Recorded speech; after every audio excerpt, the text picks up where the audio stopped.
নমস্কার, ব্রেকিং বাংলায় আপনাদের স্বাগত। আমি জয়ন্ত মজুমদার। আরজি করে মহিলা চিকিৎসককে খুন ও ধর্ষণের ঘটনায় সিবিআই তদন্ত নিয়ে এবার প্রশ্ন তোলা শুরু করেছেন আন্দোলনরত চিকিৎসকেরা।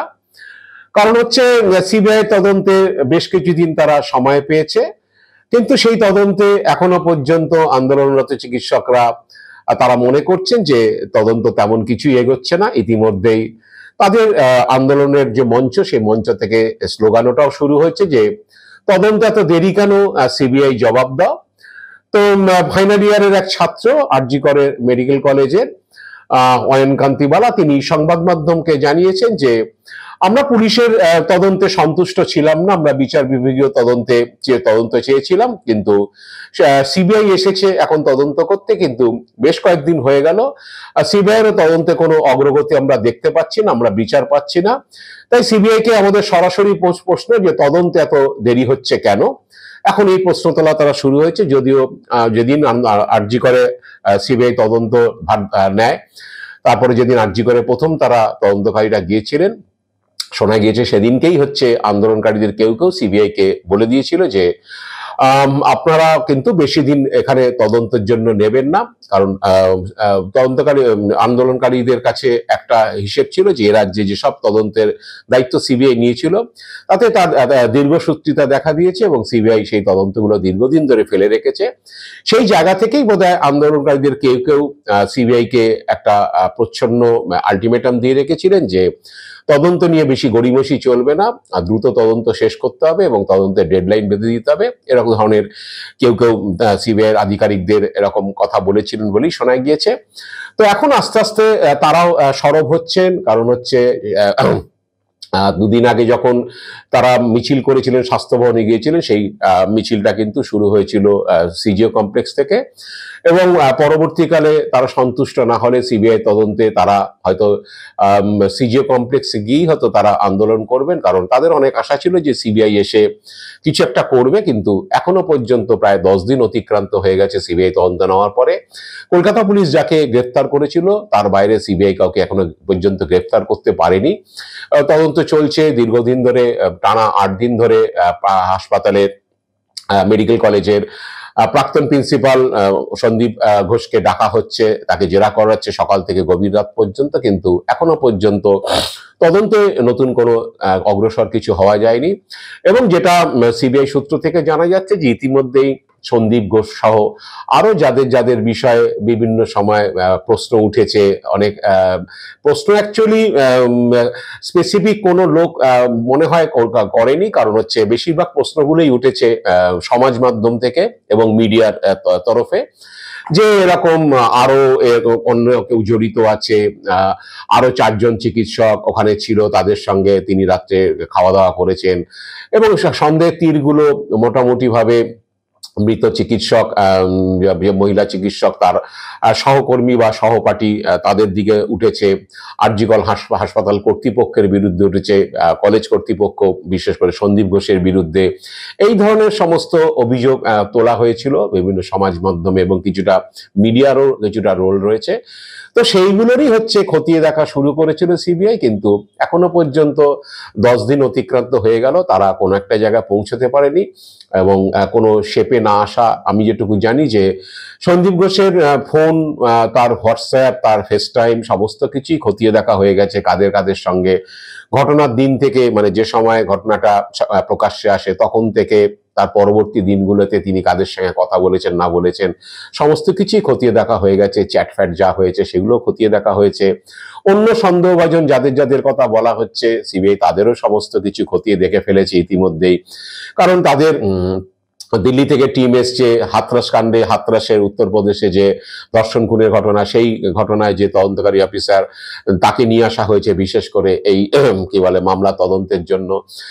দিল্লি স্পেশাল যে টিম সিবিআই এসছে এখানে, তারা এই সমস্ত খতিয়ে দেখছে। ফোন টোন সবই হয়ে গেছে, পারিপার্শ্বিক কোনো তথ্য প্রমাণ পাওয়া যায় কিনা সে বিষয়ে অনেককে জিজ্ঞাসাবাদ হয়ে গেছে। কিন্তু এখনো পর্যন্ত কলকাতা পুলিশ যেখানে তদন্তটা চালিয়েছিল বা যে অবস্থায় সিবিআইকে হ্যান্ডওভার করেছিল, তারপরে তারা 1 ইঞ্চি এগোতে পারেনি। ঘটনাস্থল যেটা আরজিকর হাসপাতালের যে সেমিনার রুম, সেই সেমিনার রুমেও বার দুয়েক তাদের হচ্ছে সেখানে যাওয়া হয়ে গেছে, পরিদর্শন হয়ে গেছে। সেখানকার 3D স্ক্যানারে তার ছবিও তোলা হয়ে গেছে।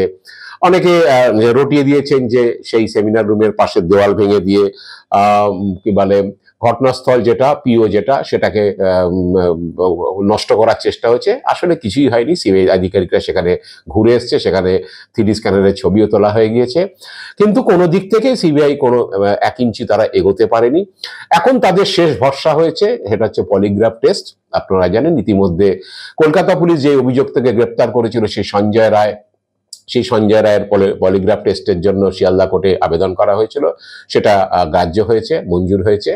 এবং আরজি করের হাসপাতালের মেডিকেল কলেজের প্রাক্তন প্রিন্সিপাল সন্দীপ ঘোষ, 4 জন চিকিৎসক সেখানকার এবং আর একজন পুলিশ সিভিক ভলেন্টিয়ার বলা হচ্ছে, এরকম 6 জনের পলিগ্রাফ টেস্টের জন্য আবেদন করা হয়েছিল। শিয়ালদা আদালত মঞ্জুর করেছে, এদেরকে পলিগ্রাফ টেস্ট করা হবে। এবং আপনারা জানেন যে পলিগ্রাফ টেস্ট আদালতে গ্রাহ্য নয়। কোনো একজন ব্যক্তিকে পলিগ্রাফ টেস্ট করা হয় এবং তাদের বিভিন্ন ইকুইপমেন্ট আছে, সেই ইকুইপমেন্ট তাদের শরীরের বিভিন্ন অঙ্গের সঙ্গে সেগুলোকে লাগিয়ে দেওয়া হয়, যেমন আমাদের প্রেশার চেক করা হয় এরকম ধরনের। সেই ইকুইপমেন্টগুলো কম্পিউটারের সঙ্গে লাগানো থাকে এবং তাকে তখন প্রশ্ন করা হয়। প্রশ্নের উত্তর দেওয়ার পরে তার পালস রেট, তার ব্লাড প্রেশার, এভরিথিং হচ্ছে তার মধ্যে থেকে আসে, হার্টবিট, এই সবগুলো থেকে একটা বোঝার চেষ্টা হয় যে তিনি সঠিক উত্তর দিচ্ছেন না, সঠিক উত্তর দিচ্ছেন না, এড়িয়ে যাচ্ছেন। এটা থেকে তার শরীরের মধ্যে যে অবস্থানগুলো, সেগুলোর কিছু বৈজ্ঞানিক গ্রাফ আসে, সেগুলো থেকে বোঝার চেষ্টা যে হয়তো ইনি প্রশ্নের উত্তর ঠিক দিচ্ছেন না। তারপরে সেখান থেকে তারা চেষ্টা করে যে যদি সেরকম কোনো ব্যতিক্রমী কিছু হয়, তাহলে সেখান থেকে আবার তাকে সেই বিষয়টা নিয়ে জেরা করা হয়, জেরা করে জানার চেষ্টা হয় যে আসল ব্যাপারটা কি। কিন্তু সেটা আদালতে গ্রাহ্য নয়। পুলিশকে তদন্তে কিছুটা সাহায্য করতে পারে, যে পুলিশ মনে করতে পারে আমি 10টা প্রশ্ন তাকে করেছি, 4টে প্রশ্নের উত্তরে সে বিভ্রান্ত হয়েছে এবং তার শরীরে কিছু চেঞ্জেস হয়েছে সেই প্রশ্নের উত্তর দিতে গিয়ে। তাই সেই বিষয়গুলোকে সে আবার নতুন করে পলিগ্রাফ টেস্ট বন্ধ হওয়ার পরে নতুন করে আবার তাকে নিয়ে সেটাতে জেরা করতে পারে, বা সেই বিষয়ে কোনো প্রমাণ জোগাড়ের জন্য পুলিশ বা সিবিআই তারা চেষ্টা করতে পারে। এটাই হচ্ছে টেস্ট। এটা তাকে যাকে পলিগ্রাফ টেস্টে ফেলা হয়, সেই পলিগ্রাফ টেস্টে যদি কোনো অসঙ্গতি কিছু আসে, সেটা আদালতে গ্রাহ্য নয়। এটা পুলিশ বা এজেন্সিকে কিছুটা সাহায্য করে। তো সেটাই এখন লাস্ট ভরসা হয়ে গেছে, কারণ কোনো দিক থেকেই কিছু হচ্ছে না। আমি ভিডিও করেছিলাম যে আসলে প্রচুর গুজব রটেছে, সেই গুজবেই হচ্ছে সবাই মেতেছে, একটা বিরাট অংশের মানুষ মেতেছে। তো সিবিআই সেই গুজবগুলোকে সত্যি কিনা তাই নিয়েই হচ্ছে 10 দিন ধরে তাকে নিয়ে রগড়ারগড়ি করেছে, কিন্তু কোনো দিক থেকেই কিছু এগোতে পারেনি। কারণ একজনের বেশি এখনো এখানে এই ঘটনায় অভিযুক্ত রয়েছে এটা তারা পায়নি, এবং কলকাতা পুলিশ যাকে গ্রেপ্তার করেছে তার বাইরে তারা অন্য কাউকে এখনো পর্যন্ত গ্রেপ্তার করতে পারেনি, এবং তদন্ত বিশেষ এগোয়নি।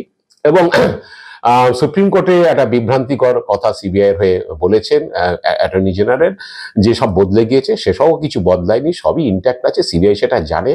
আসলে সিবিআই আর বেশি দূর এগোতে পারছে না, কারণ তারা হয়তো বুঝতে পারছে যে তদন্ত কলকাতা পুলিশ করেছে সে তদন্তে তারা হয়তো সঠিক তদন্তই করেছিল, এবং গুজবের জন্যই হচ্ছে মানুষ বিভ্রান্ত হয়েছেন, বা মানুষ হচ্ছে মধ্যে নানান প্রশ্ন শুরু হয়েছে।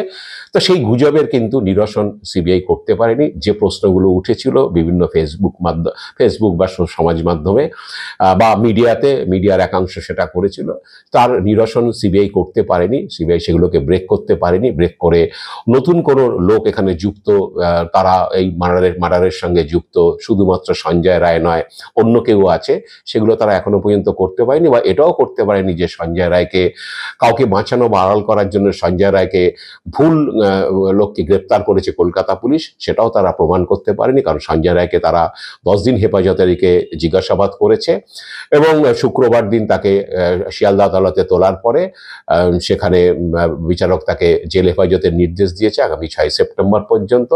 তবে সিবিআইয়ের হাতে একটা নতুন অস্ত্র এসছে সন্দীপ ঘোষকে গ্রেপ্তার করার মতো, সেটা হচ্ছে সন্দীপ ঘোষের বা আরজি কর কলেজ মেডিকেল কলেজের দুর্নীতি নিয়ে কলকাতা হাইকোর্টে আরজি করেরই একজন প্রাক্তন আধিকারিক তিনি মামলা করেছিলেন। সেই মামলায় সিঙ্গেল বেঞ্চ সিবিআই তদন্তের নির্দেশ দিয়েছে, যদিও সন্দীপ ঘোষ সেই সিঙ্গেল বেঞ্চের নির্দেশকে চ্যালেঞ্জ করে তিনি ডিভিশন বেঞ্চে গিয়েছেন। হয়তো সিঙ্গেল বেঞ্চের নির্দেশই ডিভিশন বেঞ্চ কার্যকর করতে পারে বা রাখতে পারে। সিবিআই সেই তদন্ত পেলে সেই দুর্নীতির তদন্তে সিবিআই সন্দীপ ঘোষকে গ্রেপ্তার করতে পারে, তাতে নাকের বদলে নুরুন হবে। মার্ডারের কেসে সন্দীপ ঘোষকে গ্রেপ্তার করতে না পারলেও হয়তো দুর্নীতি তদন্তে সন্দীপ ঘোষকে গ্রেপ্তার করতে পারে। ওই মামলাতে ইডিও যুক্ত হতে পারে যে সেই দুর্নীতি থেকে তিনি কোনো আর্থিক সুবিধা পেয়েছেন কিনা। কিন্তু আমি বারেই বলেছি, কোনো ব্যক্তি সম্পর্কে দুর্নীতির অভিযোগ আসতে পারে, কোনো প্রশাসক, হাসপাতাল বা কলেজের যেই হোক তার বিরুদ্ধে দুর্নীতির অভিযোগ আসতে পারে, নানান ধরনের অভিযোগ আসতে পারে।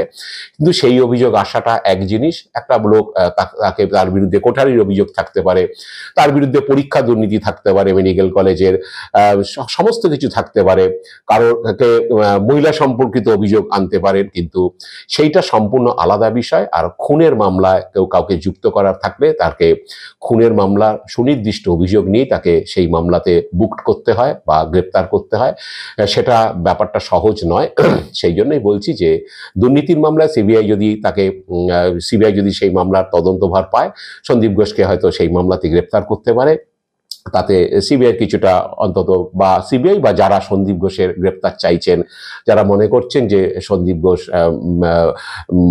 ভালো প্রশাসক নন, তিনি এই খুনের মামলায় অনেক কিছু তার হাত রয়েছে, অমুক রয়েছে, তা তিনি খুনের মামলা কাউকে বাঁচাতে চেয়েছেন কিনা, তিনি খুন করেছেন কিনা, তিনি খুনের মামলায় কাউকে দিয়ে করিয়েছেন কিনা, সেই তথ্য প্রমাণ সিবিআইয়ের হাতে নেই। তবে দুর্নীতির মামলাতে সিবিআই চাইলেই তাকে গ্রেপ্তার করতে পারে। এখন দেখা যাক যে আগামী দিনে হাইকোর্টের নির্দেশে সিবিআই সেই তদন্তভার পায় কিনা এবং তাতে সন্দীপ ঘোষকে সিবিআই গ্রেপ্তার করে কিনা।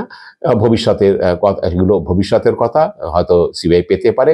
তবে মার্ডার কেসে যে সন্দীপ ঘোষকে বা তার ইনভলভমেন্ট যে সিবিআই এখনো পায়নি, সেটা গত 10 দিনে প্রমাণিত। সিবিআই অনেক চেষ্টা করেছে, শেষ তার অস্ত্র পলিগ্রাফ, জানি না পলিগ্রাফ থেকেও তারা কিছু করতে পারবে কিনা, সেটার জন্যই আমরা অপেক্ষা করব। আগামী দিন আমাদের সে বিষয়ে নজর থাকবে।